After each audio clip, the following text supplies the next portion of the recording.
तो बच्चों, कैसे हो आप लोग। उम्मीद करता हूँ आप लोग बहुत बढ़िया होंगे, बहुत स्वस्थ होंगे और अपनी पढ़ाई को आप बहुत ध्यान रख रहे होंगे। तो आज मैग्नेटिक इफेक्ट ऑफ करंट यानी चैप्टर 4 की जो कॉन्सेप्ट्स मैं आप लोग को समझा रहा हूँ उसी क्रम में मैं आज स्टार्ट कर रहा हूँ conversion of galvanometer into ammeter. तो conversion of galvanometer into ammeter देखो हम लोग कैसे करते हैं। तो भाई जैसे आपका ये गैल्वेनोमीटर है सपोज, ठीक है।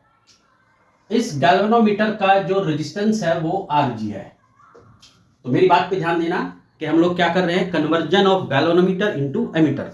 बड़ा इंपॉर्टेंट टॉपिक है जेई के पॉइंट ऑफ व्यू से भी और आपके बोर्ड एग्जाम्स में भी।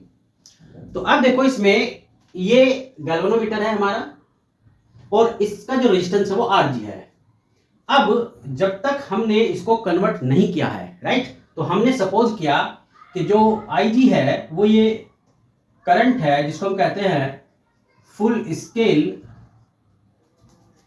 डिफ्लेक्शन करंट, यानी ये करंट हमारी पास हो रही है गैल्वेनोमीटर से जब हमने इसको कन्वर्ट नहीं किया है। अब सपोज हम इसको कन्वर्ट करना चाहते हैं अपनी डिजायर्ड रेंज के यानी कि एमीटर में, ठीक है। ध्यान देना मेरी बात पर कि इस समय जब हम कन्वर्ट नहीं किए तो ये मैक्सिमम वैल्यू कितनी मेजर करेगा, Ig मेजर करेगा। और अब हम इसको जो है कन्वर्ट करना चाहते हैं एक ऐसी रेंज में जो Ig से ज्यादा है, यानी हम चाहते हैं कि इसको 0 से लेकर I की रेंज में कन्वर्ट करें एमीटर में। तो अब इसको इस रेंज में कन्वर्ट करने के लिए हमें यहां इसको शंटेड करना पड़ता है, यानी एक वेरी लो रेजिस्टेंस वायर जिसको हम शंट कहते हैं वो हमें यहां इसके पैरेलल में कनेक्ट करना पड़ेगा।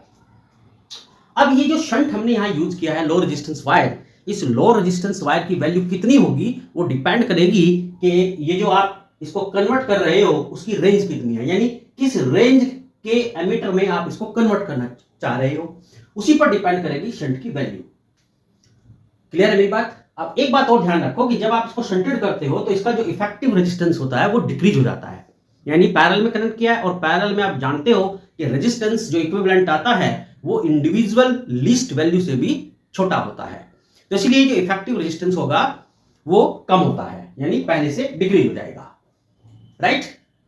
अब पहले से डिक्रीज हो गया तो इसलिए आप लोग ध्यान रखो कि आपकी जो फुल स्केल डिफ्लेक्शन करंट होगी अब वो पहले से बढ़ जाएगी, यानी जो आप रेंज ये I यूज कर रहे हो ये I की वैल्यू पर डिवीजन पहले से जो पहले कन्वर्टेड करने से पहले पर डिवीजन वैल्यू थी उससे ज्यादा होगी।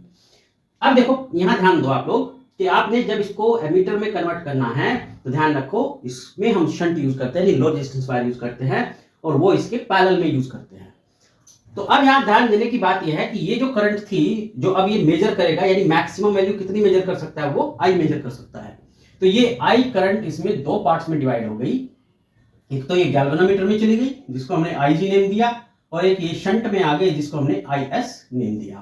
तो यानी ये जो मैक्सिमम करंट मेजर कर सकता था I, अब वो किसके इक्वल हो गई, Ig प्लस Is के इक्वल।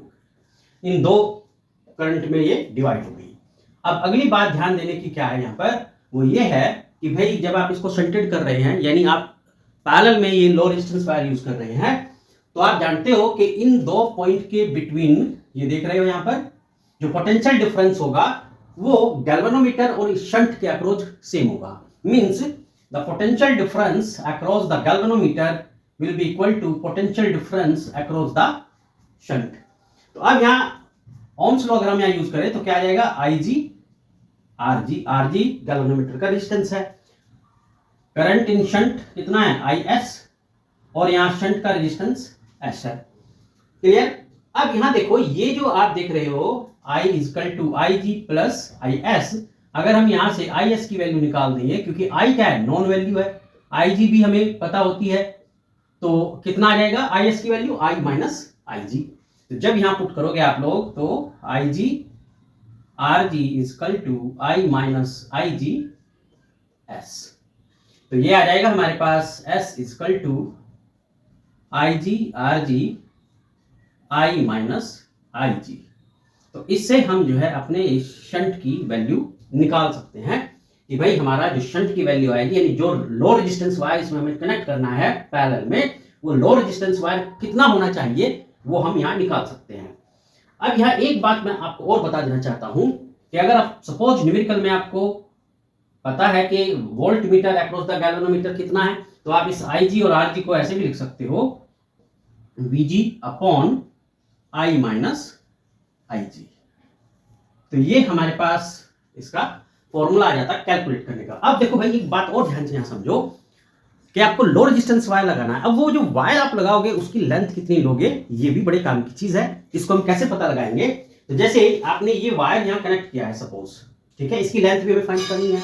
तो आप जानते हो कि अगर इस वायर के मटेरियल की रेजिस्टिविटी रो हो, यानी इसकी जो रेजिस्टिविटी है वो रो है, तो उस केस में आप जानते हो R equal to rho L by pi r square. R जो है वो रेडियस है, क्रॉस सेक्शन रेडियस। तो यहां R की पोजीशन पे क्या है हमारे पास S rho L pi r square. तो यहां से हम इसकी लेंथ भी फाइंड आउट कर सकते हैं S pi r square upon rho. तो यानी आपको इस लेंथ का एक वायर जो है रेजिस्टेंस वायर वो इसके पैरेलल में यानी गैल्वेनोमीटर के पैरेलल में कनेक्ट करना पड़ेगा अगर आप इसको जो है एमीटर में कन्वर्ट करना चाहते हो।